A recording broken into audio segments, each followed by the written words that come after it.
Civil सेवा परीक्षा की तैयारी कर रहे मेरे सभी प्यारे नौजवान साथियों, नमस्कार। फ्रेंड्स, आज मैं आप सबसे कुछ बहुत ही जो इम्पोर्टेंट करंट न्यूज़ हैं उनके बारे में बातें करने जा रहा हूँ।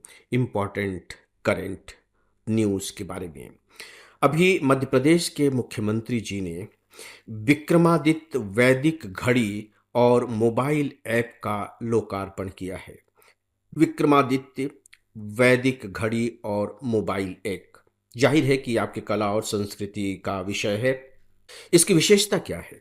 दरअसल ये जो घड़ी है, ये भारतीय ज्योतिष और काल गणना के सिद्धांत पर आधारित है और इस घड़ी में 7,000 वर्षों का पंचांग शामिल है। 7,000 वर्षों का पंचांग, महाभारत काल से लेकर अब तक की इसमें पूरी जानकारियां आपको मिलेंगी। किस किस तरह की जानकारियां मिलेंगी?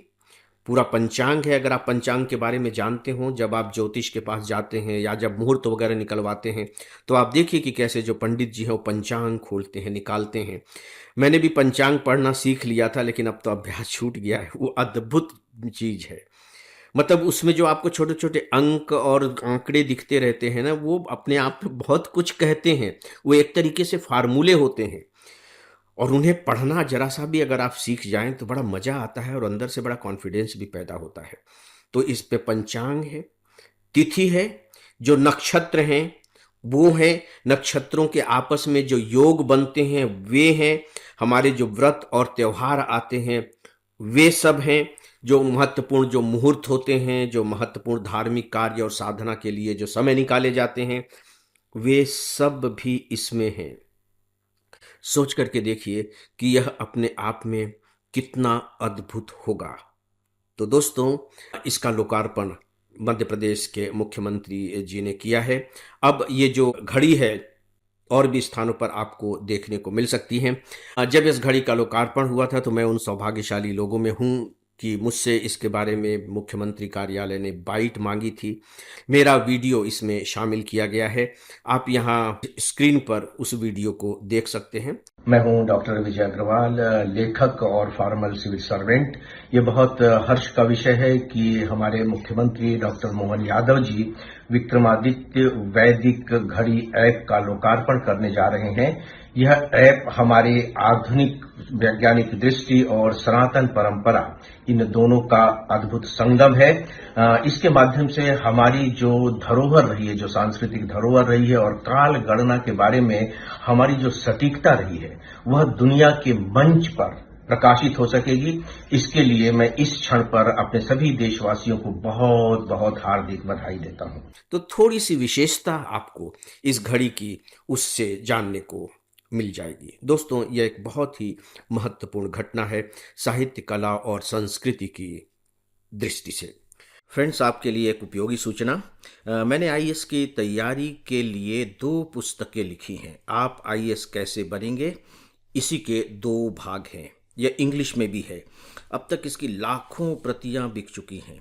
यदि आप अपने आईएएस के लक्ष्य के प्रति सीरियस हैं तो आप इन दोनों पुस्तकों को लाइट हाउस मानकर चलें।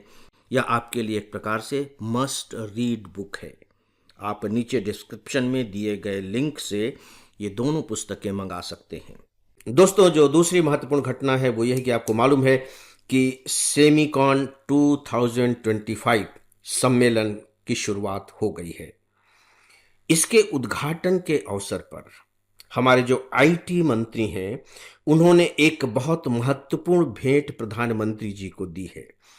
हो सकता है कि अखबारों में आपने पढ़ा हो, मिस भी हो गया हो, लेकिन यदि आपने दूरदर्शन न्यूज़ देखी होगी, बहुत ही प्रोमिनेंटली इस न्यूज़ को फ्लैश किया गया था, क्योंकि अपने आप में एक बहुत ही इंपॉर्टेंट खबर है, कम से कम सिविल सर्विस एग्जामिनेशन की दृष्टि से। तो हमारे जो आईटी और इलेक्ट्रॉनिक मिनिस्टर हैं अश्वनी वैष्णव जी ने हमारे प्रधानमंत्री जी को भारत में बनी हुई पहली चिप भेंट की है।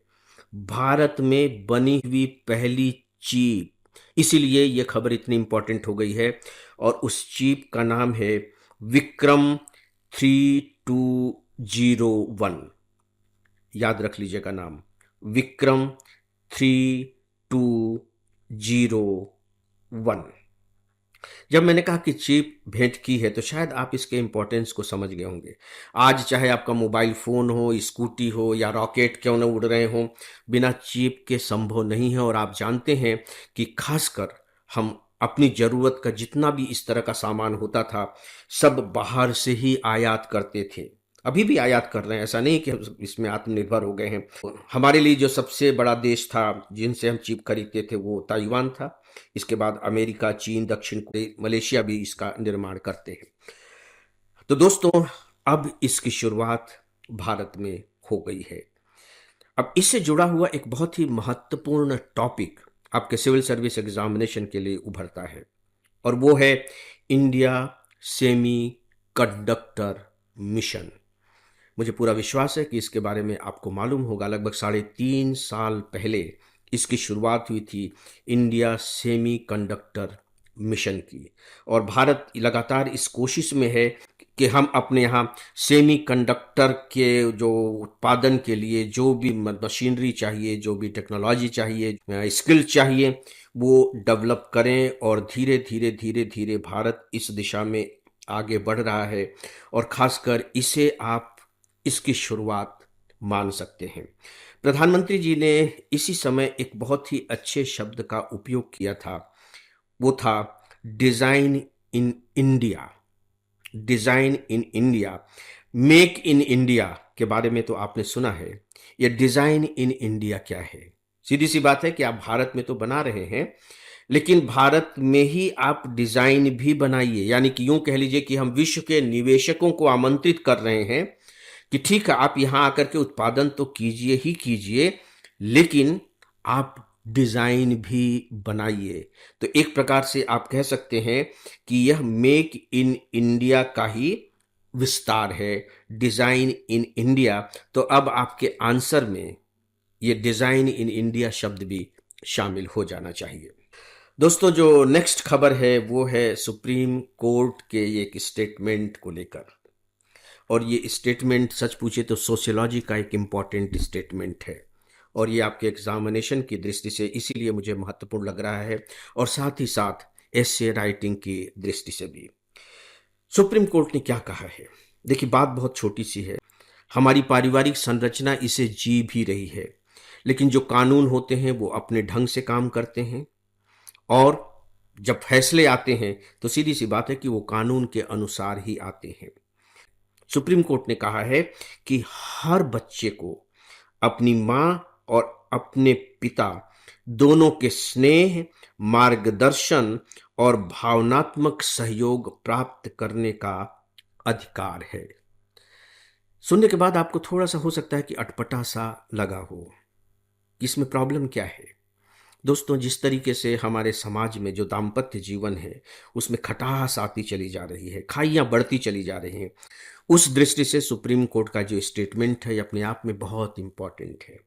देखिए, होता क्या है कि जब पति और पत्नी के बीच तलाक हो जाते हैं और उनके बच्चे भी हैं, तो कोर्ट को ये फैसला करना पड़ता है कि ये जो बच्चा है ये किसके पास रहेगा।